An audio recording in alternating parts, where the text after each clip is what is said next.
what that also means that we have got to take relevant history and do the relevant physical examination. So this, I think, is extremely important while we are assessing any cardiovascular risk. So we must know as to what are the cardiac symptoms of the patient that the patient may be describing. And then based on that, we must do the focused clinical examination that might help for us to make the diagnosis. And history, I say this is very important. And the old timer years ago, Sir William Osler said already that listen to your patient. Yeah, listen to your patient, and patient is giving you the diagnosis. If you miss listening to the patient, then probably you're going to miss the boat and miss the diagnosis, and you may be doing irrelevant things. Now, 2016 European guidelines on cardiovascular disease prevention in clinical practice clearly outlines that you have to do a systematic cardiovascular risk assessment and taking into account some of the risk factors that I mentioned here, diabetes, high blood pressure, raised lipids, and so on. And this has been given a class 1 recommendation. Some of you may be familiar with that. In order to do the cardiovascular risk assessment, we make in use of what we call cardiovascular risk calculators. Now, these calculators are web-based calculators. You can Google and find them easily. And they are very user-friendly. All you need to put in some of the risk factors and some of the parameters of the patient, such as age, sex, height, weight, blood pressure, and so on. And once you have done that, then you just click a button, and on a click of a button, you get to know the 5 years and 10 years risk of that individual or patient to have future cardiovascular event, such as heart attack or stroke, in the next 5 years or 10 years. So as you can see here on the screen, the Framingham risk score we have been using for almost more than 6 decades.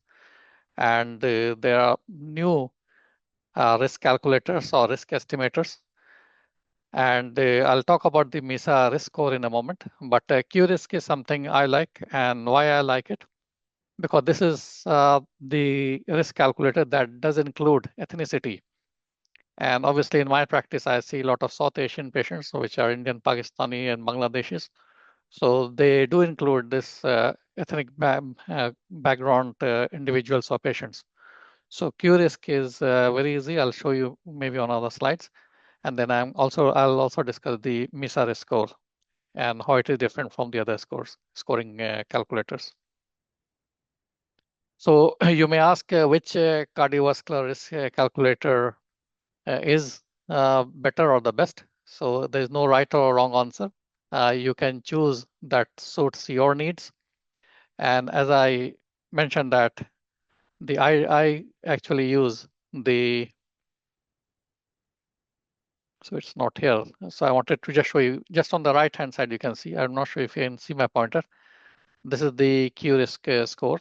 And it's again very easy. You just put in some of the patient details, including the blood pressure, height, weight, cholesterol level, cholesterol HDL ratio, and some of the other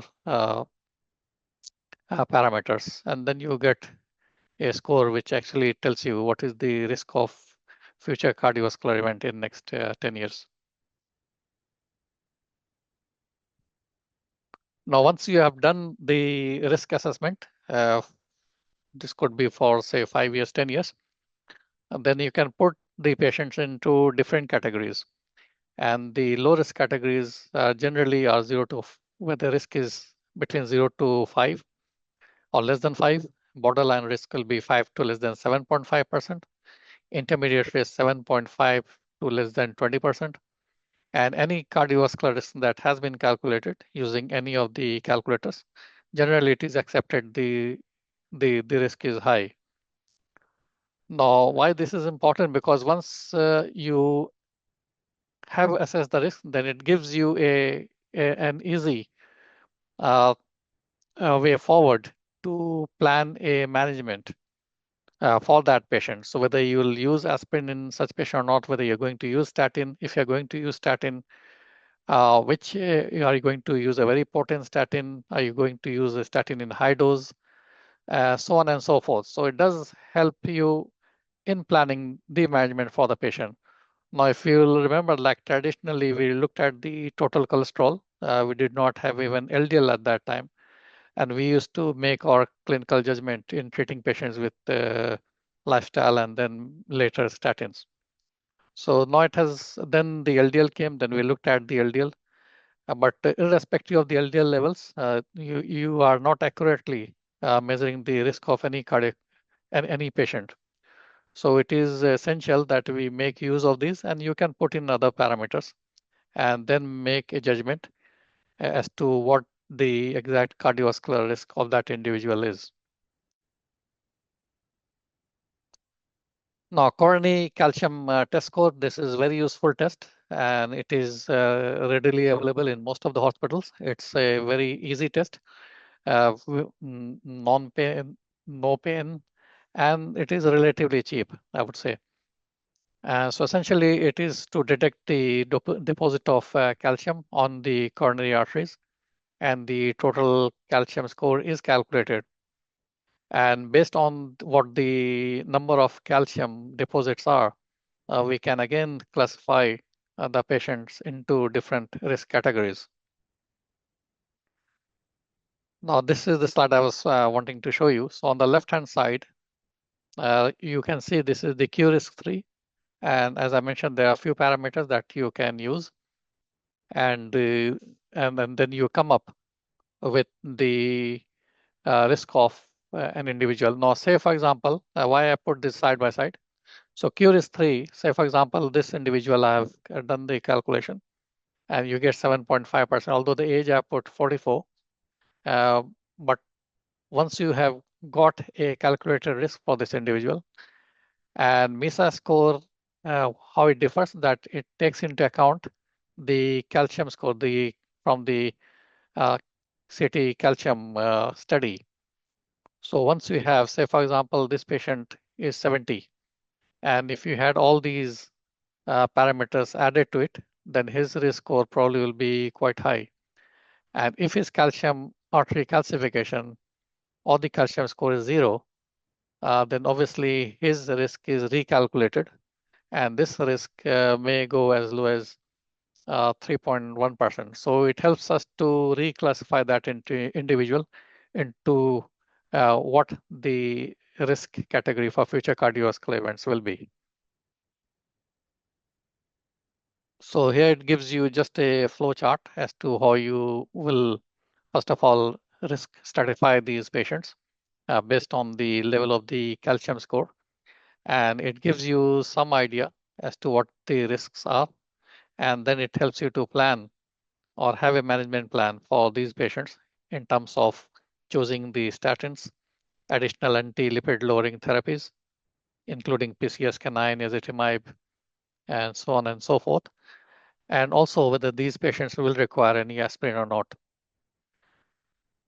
And more recently, as you know, there are some anti-diabetic medication that have shown better outcome in terms of reaching its primary endpoint in trials, reducing the cardiovascular events.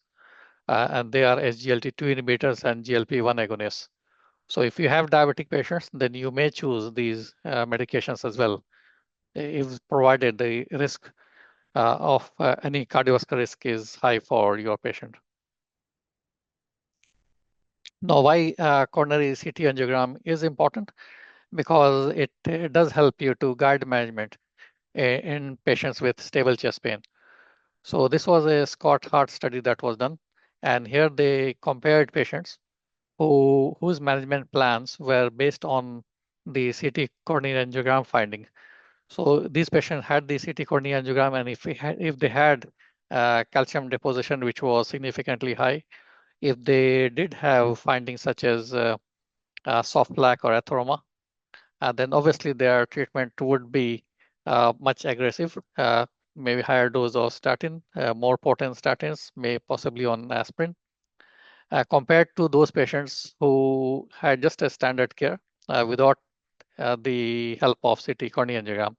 And as you can see here, that the patients whose management plans were made based on the findings on the CT coronary angiogram definitely did much better uh, in terms of uh, cardiovascular events and non-fatal myocardial infarction, including cardiovascular death. Carotid ultrasound Doppler is most of you will be familiar. Again, it's a non-invasive test, very readily available. It takes minutes to perform the test, and essentially it can help you to predict the future cardiovascular event. Now we do not look at the coronaries, obviously we look at the carotids, and it gives us a fair idea as to how much is the atherosclerotic burden in the carotid, and it is a surrogate of what is going on in your coronary arteries. So it's a very good test. It helps us to predict the risk of future coronary event, but more importantly, it also helps us to predict the risk of future cerebrovascular accidents. Ankle brachial index, a very common tool, most readily available. And all you do is just the measurement of blood pressure and use of Doppler in the uh, just above the ankle, and ankle brachial index you calculate, and if it is less than 0.9, then it has been shown to have a very strong correlation with the future cardiovascular risk.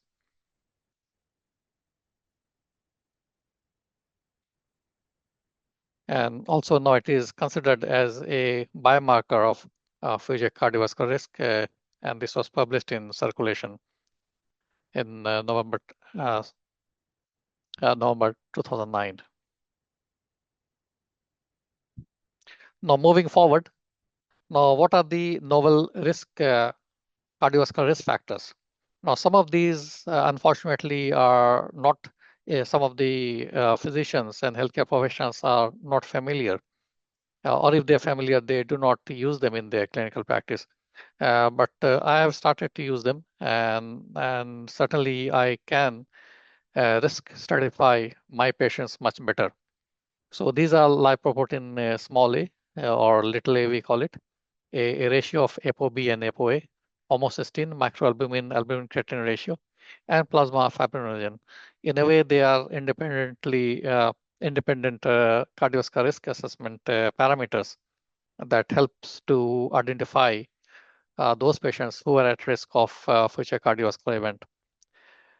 So I'll just talk a little bit about the lipoprotein little a and why it is important. Uh, so lipoprotein little a is actually a special apolipoprotein that is highly prevalent. Now you'll be surprised to know that the prevalence is 1 in 5 worldwide, and more than 1.5 billion people across the globe, they do carry this lipoprotein little a. And again, some of you may be surprised that it is highly atherogenic, highly thrombotic, and has got inflammatory properties. So which means that it puts someone at risk for future cardiovascular event more than 4 times than the LDL, high LDL levels. So we all do LDLs in our daily clinical practice, but certainly this is much, much more lethal to cause a future cardiovascular event. Now, for now, there is not any FDA-approved treatment, but there are few treatments that are on the horizon. And very soon we will have these medications that will help to reduce lipoprotein little a. So these are antisense oligonucleotides, and they are also short interfering mRNA-based therapies that will be coming up soon. PCSK9 inhibitor works to some extent, 30 to 40% reduction in LP little a levels, but the other statin certainly doesn't work. The lifestyle change doesn't work. Niacin has been tried, but again, there are no trials to prove that it doesn't lead to reduction in cardiovascular events. ApoB, ApoA are again lipoproteins. ApoB, ApoA protein, ApoA does increase the risk of cardiovascular event. Now, homocysteine is something I do in the South Asian patients, because we know that South Asian patients, if they have got high levels of homocysteine, then this certainly puts them at risk of future cardiovascular event. And the treatment is simple. To reduce homocysteine, just use folic acid or folate 5 milligrams once daily. So traditionally in our clinic, we have been using scales, the weighing scales, and that has been our kind of parameter to judge a patient who is healthy and who is not healthy. Now I think we have gone beyond that. So weight, something is old concept. Calculating body mass index again is a old concept, because body mass index, which will very much, or the weight will very much take into account what your the weight may include actually your weight or weight of the muscle, of the bones, and also the water content. So much better way of assessing the future cardiovascular risk will be either the subcutaneous fat. So more the subcutaneous fat, more the cardiovascular risk.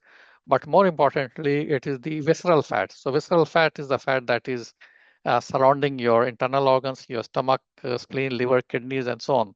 So that assessment is extremely, extremely important, because if you have a lot of visceral fat, then certainly you are at a greater risk of future cardiovascular event.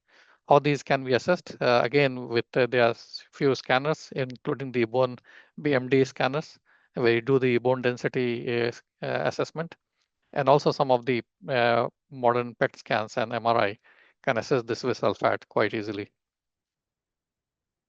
No, I'll not go into the depth. Familial hypercholesterolemia, again, we know these are two types, homozygous and heterozygous. So we must also identify our patients who may be, you will not see many homozygous because they do not live long, although the good thing is that the prevalence is quite low, 1 in 250,000. So this is not common, thankfully, but it is extremely lethal. Most of these individuals, they don't live beyond their 20s. And so the heterozygous ones we see, and I'm sure you see as well in your daily clinical practice, and it affects individual 1 in 250. And here one gene is acquired from one parent. And these are the individuals, again, they will have high cholesterol, very high LDL levels over 190 milligram per deciliter. And they do put the patients at risk of premature coronary or cerebrovascular events. So these patients must be identified. They must be on a good lifestyle measures, and they also must be on a good dose of potent statin. And if the statin doesn't help, you may make use of ezetimibe or PCSK9 inhibitors. And more recently, there are in the markets uh, the RNA-based therapy, such as inclisiran, which is an injection that is given once in 6 months, and that do help to bring down the LDL levels quite significantly. So treatment of hypercholesterol, I think I've said that already. And if nothing worse, the plasma apheresis is something that can be used. So I think I've covered the risk assessment part. I don't think I need to go this any further, because these are just for the, just to give you an idea as to once you have done the risk assessment, then obviously you've got to personalize your treatment based on the underlying cardiovascular risk. You've got to evaluate the benefit and the harm of the treatment you're offering. And of course, you have got to discuss with the patient and respect the patient's choice. And finally, I think you need to educate our patients on on how the risk is assessed and what their cardiovascular risk means, and how you're going to plan the management for such a patient. So I think I'll stop there. I don't think the other slides are relevant for my talk. So if there's any question, then I'm ready to take. Thank you so much for your listening. That was an excellent.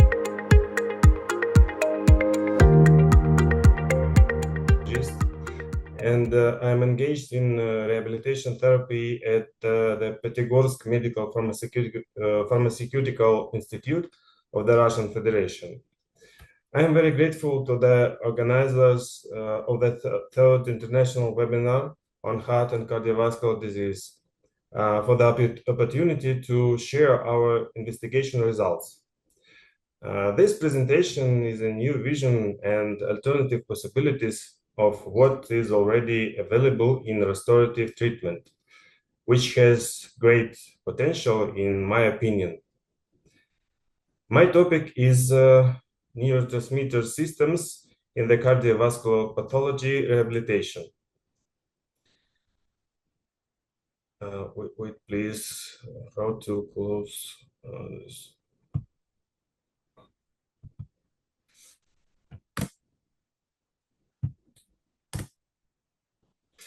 Cardiovascular diseases is the most common cause of death worldwide, especially beyond the age of 65 years due to myocardial infarction and stroke. Vascular pathology stems from a combination of genetic risk, environmental factors, and the biologic changes associated with aging. The pathogenesis underlying the development of vascular degeneration is still not fully understood. Accumulating data suggests that genetic risk likely compounded by epigenetic modifications of exogenous and endogenous factors with the biologic age-associated changes.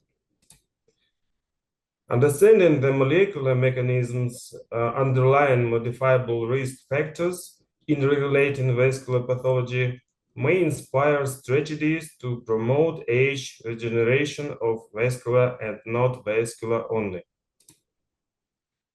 The disorders in the human body can be divided into two types, functional and organic. Our study involved people of different ages, which means that the patients had functional and organic age-associated disorders. The long-term evaluating clinical effectiveness of hemodynamic parameters in 1 year, like blood pressure, pulse, cardiac output, in people examined by cardiologists and diagnosed with hypertension disease. Those summary hemodynamic parameters which reached normal values or improved by 30% or more counted and improved. The study involved 134 people aged 18 to 70 years without gross organic pathology. All patients received basic therapy within the vacuum autohemotherapy of the back, like vacuum massage. They were divided into 4 groups depending on the therapy being performed. The results obtained indicate that the combination of 3 non-drug treatment methods has a reliable significant improvements in hemodynamic parameters regardless of the degree and stage of hypertension disease. Such potentiation of individual non-drug treatment methods in combination treatment is most likely due to a polymodal nonlinear mediator effect on the autonomic nervous system and vascular tone due to acupuncture and organic remedies. Also, in addition to the therapeutic effect, there is an economic effect due to decreasing medicine abuse. One case, patient Galina, 70 years old, with a diagnosis organic psychotic disorder due to vascular diseases of the brain. Objectively, she's incapacitated. She treated by psychiatrist during 8 years. Over the past 2 years, her condition has been deteriorated sharply. The total length of the disease was 12 years. There is no focal damages on MRI, and EEG has medium changes in the bioelectric activity of the brain of a focal nature in the right hemisphere. Patient receives psychotropic drugs in full. Acupuncture, pharmacopuncture, and herbal medicine were used during the rehabilitation of this patient. She also continued to receive drug therapy, psychiatrist prescribed, and she continued to be monitored by a psychiatrist. There is a positive trend on the EEG until 2023. In 2025, moderate changes in the bioelectric activity of the brain in the right parietal and temporal region, but there are not any complaints till 2025. For 5 years, the patient showed positive dynamic against the background of acupuncture, pharmacopuncture, and herbal therapy. A gradual reduction in the dose of psychotropic drugs and then their withdrawal. This is most likely due to the fact that she stopped following the recommendations regularly and did not receive pharmacopuncture and acupuncture over the past year. In recent decades, many authors have noted resistance to drug therapy, and not only psychotropic drugs. Soviet academic Schmidt said in the early 80s that the flood of drug therapy in the healthcare system would lead not only to the emergence of a resistant form of diseases, but also to the emergence of new diseases. The patient described above is an example of this. The problem that leads to such a clinical case can be considered using the example of serotonin metabolism. During stress increased, the cardio-renin pathway of tryptophan metabolism increases and the serotonin pathway weakens.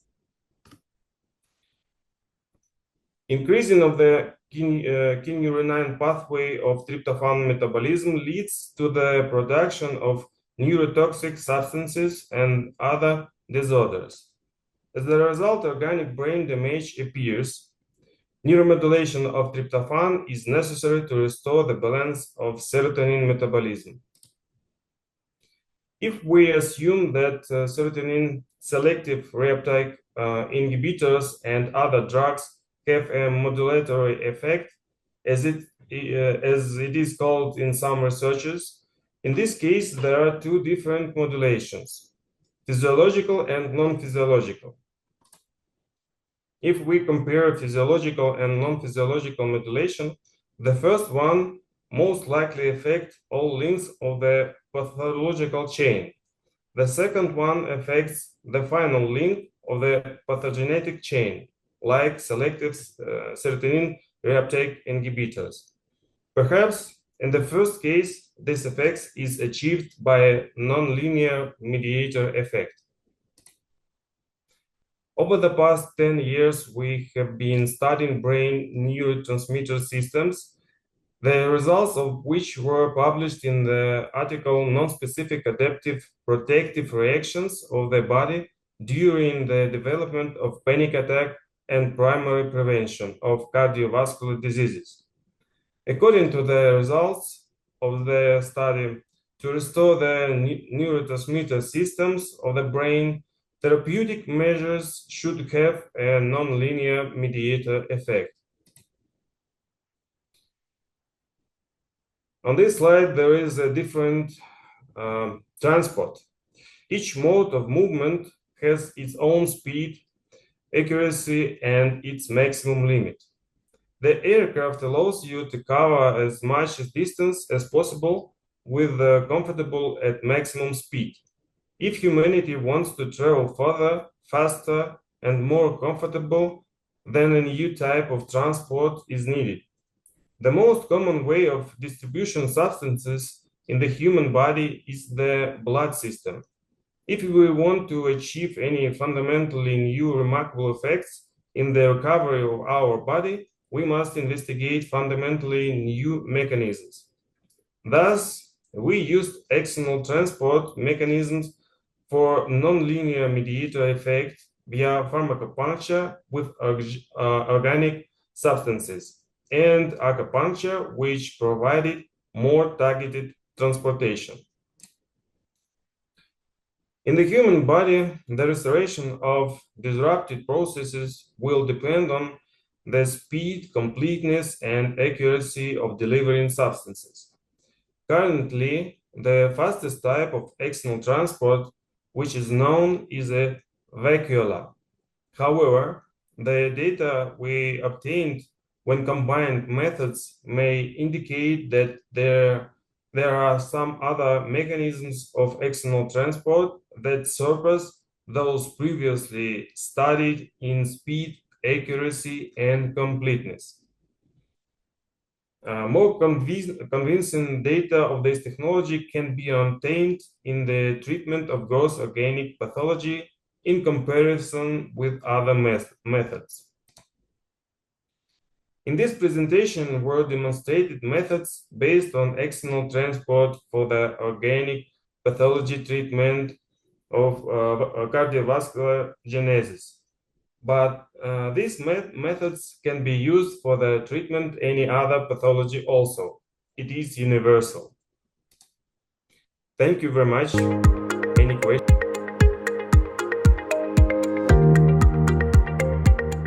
And I'm happy to present my research today about the safety and efficacy of angiotensin converting enzyme inhibitors for the prevention of anthracycline-induced cardiomyopathy. Okay, let me start with a brief introduction about the topic. Anthracyclines are widely used chemotherapeutic agents, and despite their efficacy and role in improving cancer outcomes, their toxicity poses a risk of fatality in most cases, with cardiomyopathy and heart failure being the most common adverse events. The anthracycline-induced toxicity can be classified into acute or chronic toxicity. The acute toxicity is reversible decline in myocardial contractility within 2 weeks of exposure to the anthracycline, while the chronic toxicity is irreversible dilated hypokinetic cardiomyopathy that manifests either within the first year, which is called early onset toxicity, or after 1 year, which is the late onset following the anthracycline's exposure. Preclinical studies indicate that anthracycline therapy elevates cardiac renin angiotensin system levels, which is RAS for short. This elevation may contribute to the forming of cardiac free radicals and subsequent myocardial injury. So we hypothesized that prophylactic use of angiotensin-converting enzymes inhibitors in cancer patients that are treated with anthracyclines hold the potential to significantly enhance survival rates and improve their overall treatment outcomes. Moving to our methodology, we followed the preferred reporting items for systematic reviews and meta-analysis, PRISMA for short, and Cochrane Handbook guidelines. And we systematically searched 6 databases for relevant studies, including PubMed, Cochrane Library, clinicaltrials.com, and Embase and EBSCO. The following eligibility criteria was followed to select eligible studies. It should be a randomized controlled trial, and the ACE inhibitors should be the sole intervention. It should include a control arm, and the patient should be exposed to anthracyclines, and it should report at least one of the following outcomes: change in the left ventricular ejection fraction, measure adverse cardiac events, and lastly, adverse events. The methodological quality of the included studies were assessed using Cochrane collaboration tool for bias assessment, and all our statistical analyses were performed using Revman software with the weighted mean difference calculated for continuous outcomes and the odds ratio for decumatous outcomes. And all the results were presented with 95 confidence intervals, and the p-value less than 0.05 was considered statistically significant. Okay, moving to our results, we included nine RCTs with a total of 869 patients. The enalapril was the most used ACE inhibitors with 5 studies, followed with ramipril and berinidril, 2 studies each for these medications. And most of the included RCTs were evaluated as high quality with low risk of bias. Okay, moving to the analysis results. During the first 6 months of intervention, the ACE inhibitor group significantly prevented deterioration in left ventricular ejection fraction by 7.9% compared to the control group. While after 12 months of follow-up, the ACE inhibitor group preserved the left ventricular ejection fraction by 4%. However, this improvement was not statistically significant. In addition, there was no statistical significance difference observed between the ACE inhibitor group and the control groups regarding the treatment-related adverse events and the incidence of heart failure and the incidence of arrhythmia. Due to the high heterogeneity observed in the left ventricular ejection fraction and the adverse events, we conducted a sensitivity analysis to assess the influence of individual studies on the overall results. However, excluding single studies did not reduce the heterogeneity significantly. This suggests that the variability observed is attributable to broader inter-study differences rather than a single outlier study. Lastly, we have used the GRADE methodology, which is grading of recommendations, assessment, development, and evaluation to evaluate the quality and the clinical applicability of the evidence in our studies. We found the following, that the left ventricular ejection fraction at 6 months of follow-up was high quality evidence. So further research is unlikely to change the estimate we found in our study.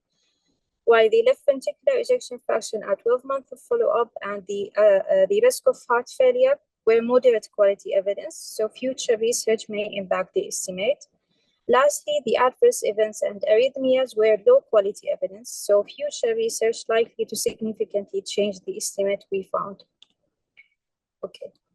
Unlike previous studies combining ARBs and ACE inhibitors and beta blockers, we included only RCTs using ACE inhibitors as the sole intervention to minimize the confounding.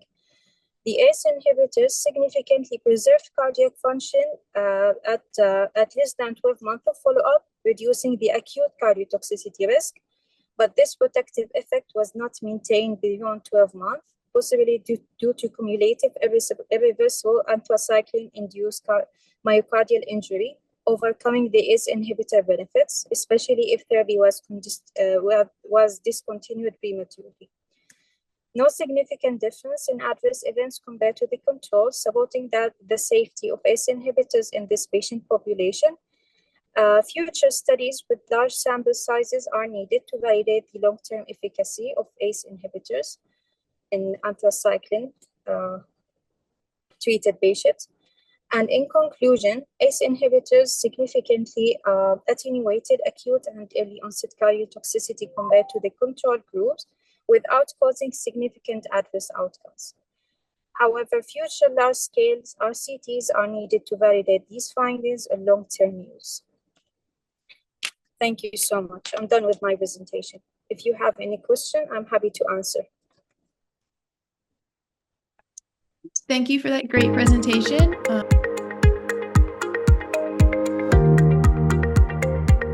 I want to thank the Scientext Conference Committee for the opportunity to share our research. And everyone can see my slides, okay? There, okay. So a little background information. As you all know, cardiopulmonary shock contributes to the development of in-organ hypoperfusion due to systemic circulatory failure and sustained reduction in cardiac output. The usual line of therapies include intravenous vasoactive medications, revascularization via percutaneous coronary artery interventions, or mechanical ventilation. However, patients who continue to deteriorate or become refractory to these may require mechanical circulatory support. Mechanical circulatory support augments tissue perfusion swiftly and assists to normalize deranged hemodynamics that are often seen in these conditions. So although the reperfusion of tissues with the mechanical circulatory support is beneficial, there is a risk of reperfusion injury as well, and the further development of reactive oxygen and nitrogen species, cytokines release, and hyperinflammatory responses that exacerbate the tissue injury. Acute kidney injury frequently develops in patients who are on mechanical circulatory support. Furthermore, the mechanical circulatory support itself comes with the introduction of foreign interfaces of the devices, such as cannulas. And this further amplifies a systemic inflammatory response, which occurs due to cardiopulmonary shock. So the pro-inflammatory mediators coupled with the systemic inflammatory response leads to microcirculatory dysfunction that can be associated with acute kidney injury.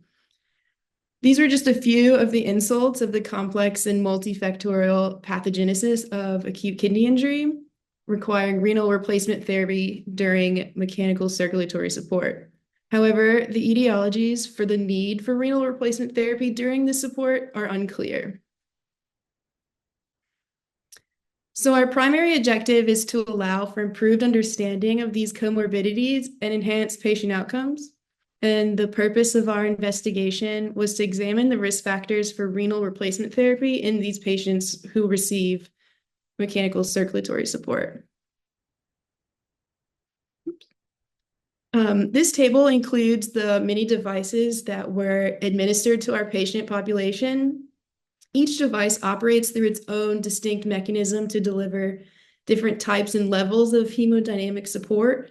However, each device has its own set of potential complications.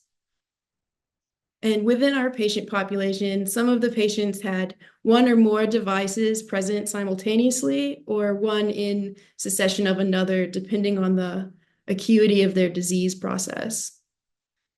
In the ECMO, our support contains many modalities and configurations.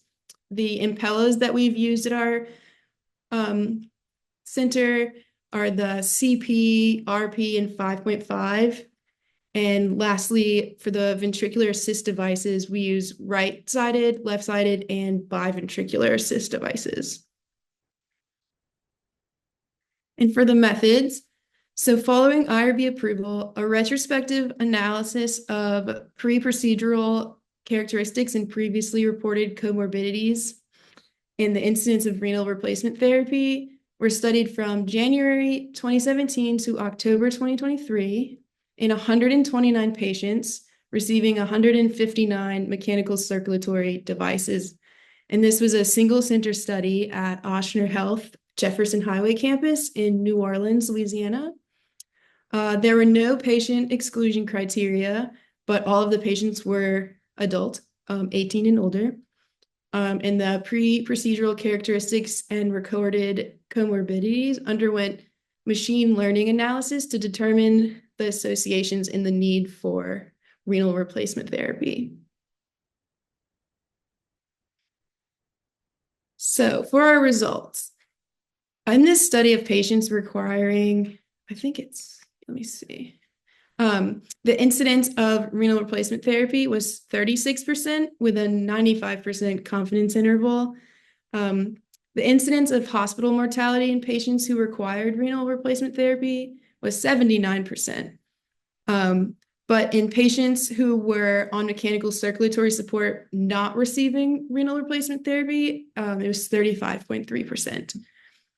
And we found two novel comorbidities: patients with a history of immunomodulation and those with pre-existing pacemakers or internal cardiac defibrillators were statistically associated with the need for renal replacement therapy.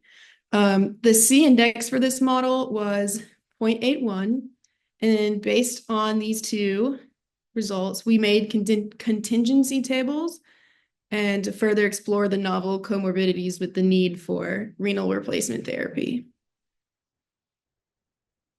So I apologize for the complex table shown here. It shows the two most statistically significant pre-procedural characteristics and comorbidities: immunomodulation and pacemakers and internal cardiac defibrillators that are pre-existing. And the others were the characteristics and comorbidities that we went through with each of our patients. On this slide, it shows a table with patients with a history of immunomodulation and who required renal replacement therapy. And so they were noted to have an incidence of 48% in the need for renal replacement therapy during mechanical circulatory support. This slide is our table on pre-existing pacemakers and defibrillator devices and renal replacement therapy. As you can see, they have a 47% incident rate of renal replacement therapy during their mechanical circulatory support. And patients who had both comorbidities had a 66% incidence in the need for renal replacement therapy.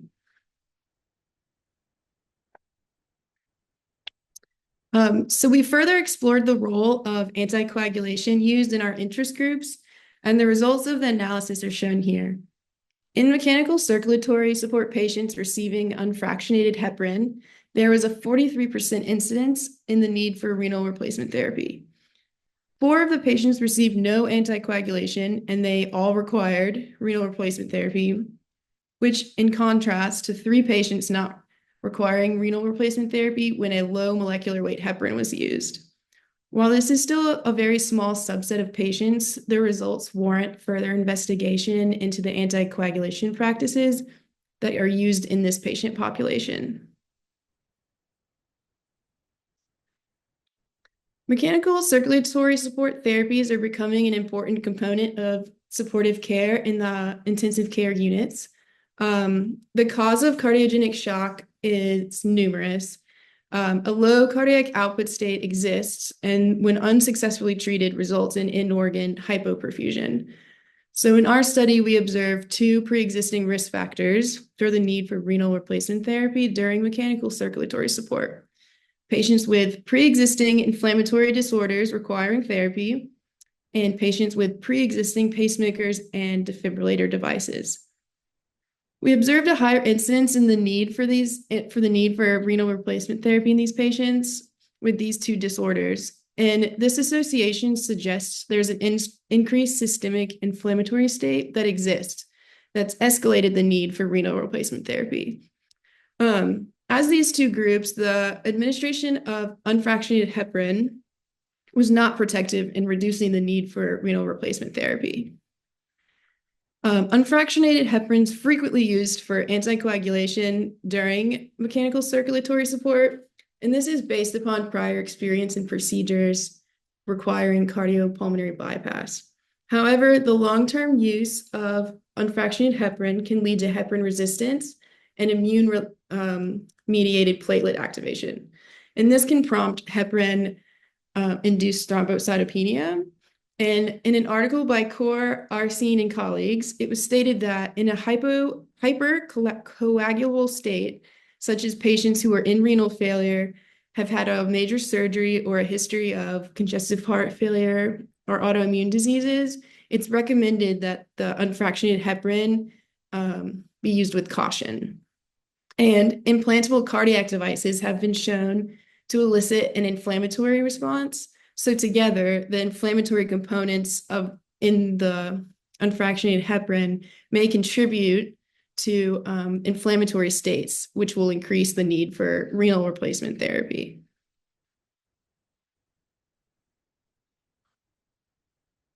In conclusion, our patient population, the incidence of renal replacement therapy is high. Our mortality rate is high in these patients who require renal replacement therapy.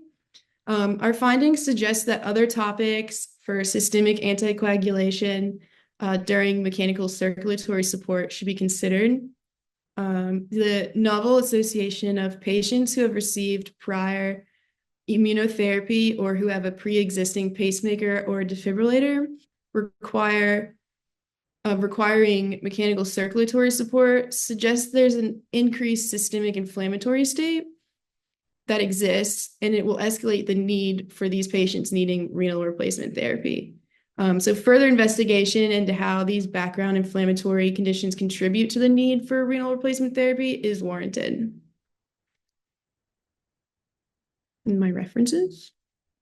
And thank you. And thanks for the opportunity to present our research findings, and we appreciate your time and interest in our work. If you have any questions, feel free to reach out. Thank you. Thank you so much for your excellent presentation, Doctor. Are there any questions for Dr. Kail, sir?